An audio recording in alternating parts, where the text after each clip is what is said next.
Pembunuhan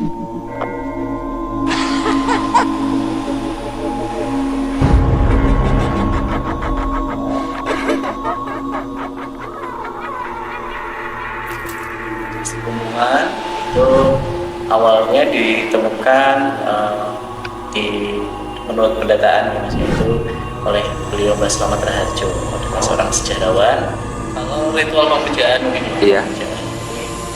pemujaan yang sampai saat ini masih dilakukan di situs ini sebenarnya masih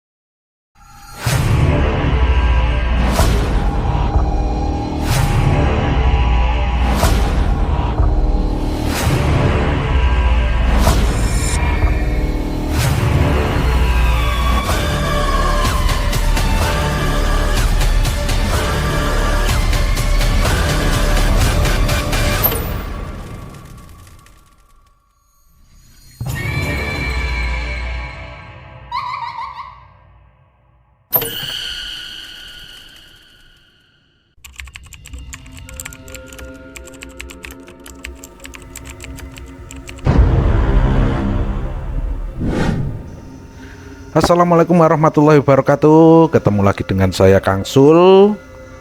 Saat ini saya akan menceritakan tentang prasasti Pelumpungan yang ada di Kota Salatiga atau sejarah berdirinya Kota Salatiga. Tapi sebelum itu jangan lupa untuk subscribe, like, comment, and share. Yang bagi sudah subscribe, saya ucapkan terima kasih. Yang belum, klik tombol untuk subscribe, untuk komen, dan bunyikan lonceng agar mengetahui bahwasanya channel kami memperbarui video-video yang lagi fenomenal. Salatiga merupakan kota tertua yang ada di Jawa Tengah. Usia kota tersebut lebih dari 12 abad. Berdasarkan Peraturan Daerah Tingkat 2 Nomor 15 Tahun 1995 tentang Hari Jadi Kota Salatiga, kota tersebut dinyatakan berdiri sejak 24 Juli 750 Masehi.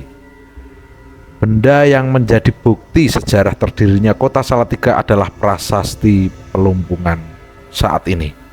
Dikutip dari halaman resmi Kota Salatiga, prasasti Pelumpungan berupa batu besar berjenis andesit berukuran panjang 170 cm dan lebar 160 cm dengan garis lingkar 5 meter. Prasasti Pelumpungan berisi ketetapan hukum tentang status daerah berdikan atau swantra bagi suatu daerah yang ketika itu bernama Hampra yang kini bernama Salatiga.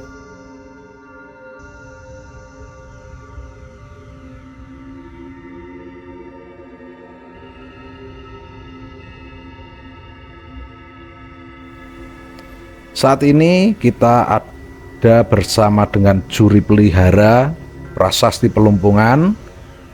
Kita dengarkan penjelasan sebagai berikut.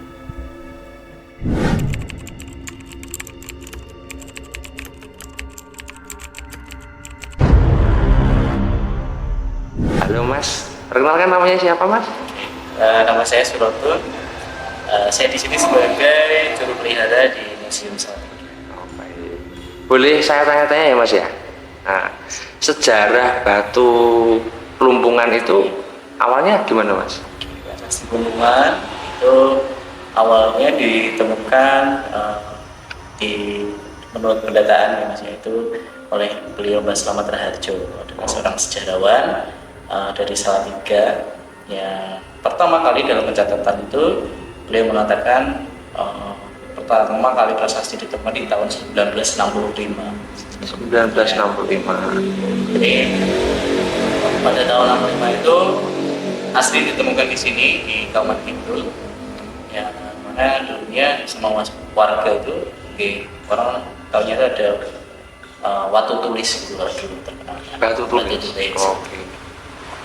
Nah, mau tanya lagi nih Mas, putar tentang apa namanya batu pelunggungannya. Kalau di sini dulu itu waktu zaman ditemukan itu mayoritas beragama Pak? Kalau dilihat dari prasastinya Mas, Iya. memakai bahasanya itu bahasa Sanskerta. Sanskerta. Ya, bahasa Sanskerta ini erat kaitannya dengan masa-masa kerajaan Buddha. Ini Buddha. Jadi prasasti ini kan sebenarnya punya usia yang cukup panjang. Jadi kalau kita lihat dari angka tahun prasastinya itu sejak tahun 750 Masehi. Oh. Nah, sejak tahun itu prasasti ini udah ada menggunakan aksaranya Jawa kuno Ya. dan bahasa yang digunakan itu bahasa Sanskerta. Oh. Nah, kenapa menggunakan bahasa Sanskerta? Ini karena ada kaitannya dengan penguasa ketika itu yang kemungkinan adalah kerajaan di masa Hindu Buddha. Nah, karena pengaruh kerajaan Hindu Buddha, maka kemungkinan agama yang berkembang ketika masa itu ya agama Hindu dan Buddha. Jadi kalau kita lihat dari tinggalan-tinggalan di sini itu banyak sekali arca-arca, mungkin juga ada candi-candi yang sebenarnya ada di Salatiga. Salah satunya itu bernafaskan Hindu. Itu dilihat dari temuan-temuan berupa lingga dan yoni. Yang mana lingga dan yoni ini adalah manifestasi dari Dewa Siwa dan Parwati. Nah, arca-arca yang ditemukan juga ada yang arca-arca Bodhisattva yang kemungkinan yang digunakan oleh kalau saat ini yaitu oleh umat Buddha. Oh gitu. Baik-baik, jadi paham. Nah terus apa namanya kegiatan-kegiatan mungkin zaman dulu kan kayak nyembah apa ya Nyun Sewu, kayak patungnya gitu ya. Itu sampai sekarang apa masih gitu? Ya. Kalau ritual pemujaan mungkin Iya. Pemujaan. Jadi pemujaan yang sampai saat ini masih dilakukan di situs ini sebenarnya masih. Oh masih.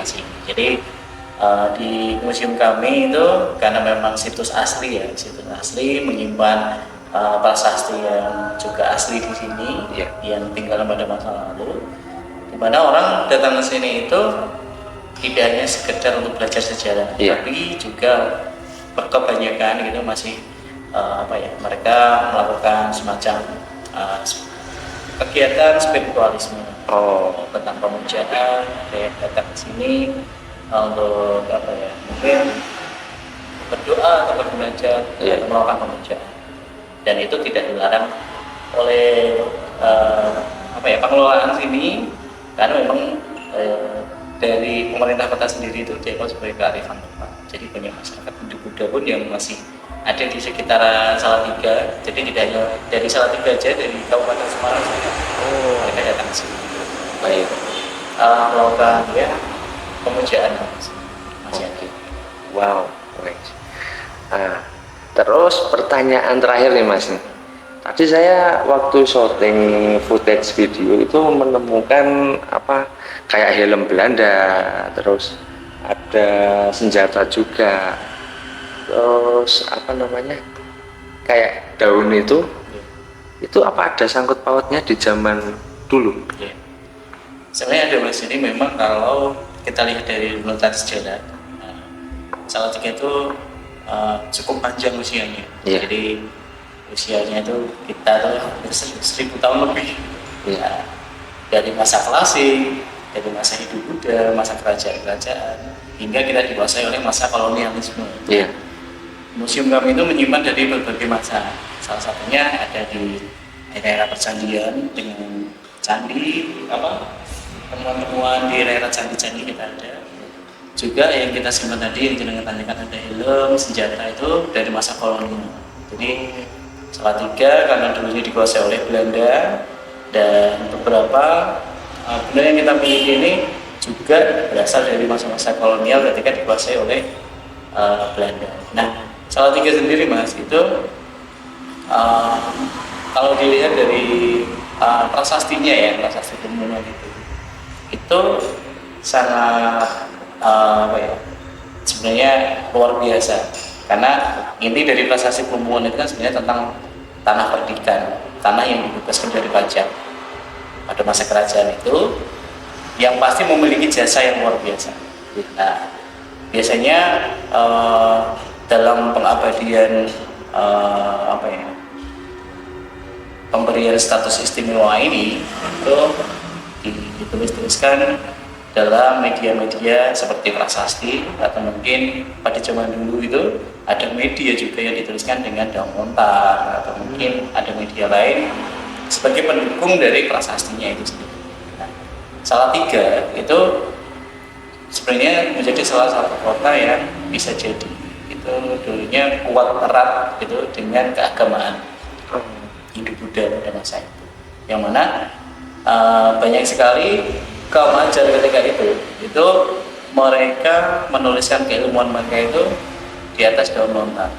Nah, daun lontar ini selain ditemukan di sekitaran kita, itu banyak sekali ditemukan di gunung-gunung, salah satunya itu di Gunung Merapi dan Merbabu. Nah, dari sinilah kemudian penulisan di atas lontar itu muncul. Nah, salah satunya yang jenengan lihat tadi, Iya. itu koleksi kami, koleksi naskah kuno yang juga itu tentang ada kaitan tentang keagamaan. Oh begitu. Itu katanya Mas siapa tadi? Otun. Otun. Buat senjata juga ya? Iya. Ya. Nah, jadi ada beberapa, mungkin kalau dalam pengaplikasiannya, Iya. dalam pengaplikasiannya banyak naskah kuno ini yang dianggap sebagai kayak isinya itu mantra-mantra. Oh. Mungkin kidung-kidung. Iya. Ya. Sering digunakan dalam pengaplikasiannya itu dalam berbagai kepercayaan ya, pasti ada yang digunakan dalam apa ya, keilmuan yang mungkin saat ini kita anggap sebagai penglaris, atau mungkin ada yang dianggap sebagai keilmuan mungkin di primbon-primbon Ya spiritual ya. spiritual. Seperti itu.